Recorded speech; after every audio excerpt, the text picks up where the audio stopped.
یه خدای ضعیفی معرفی کردن برای مسلمان ها، خدای ناتوان ناچیز.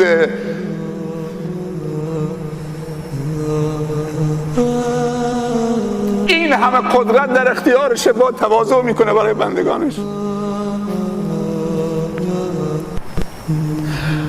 اعلام دوستی با بندگانش میکنه، تو عددی نیستید.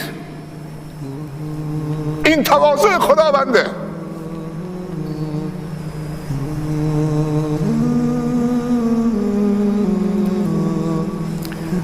تو خطری نیستید که خدا رو تهدید بکنید، اصلا به حساب نمیایی. تو زورت از یک سرماخوردگی همچه، یه ویروس هم کمتره، یه ویروس ناچیز.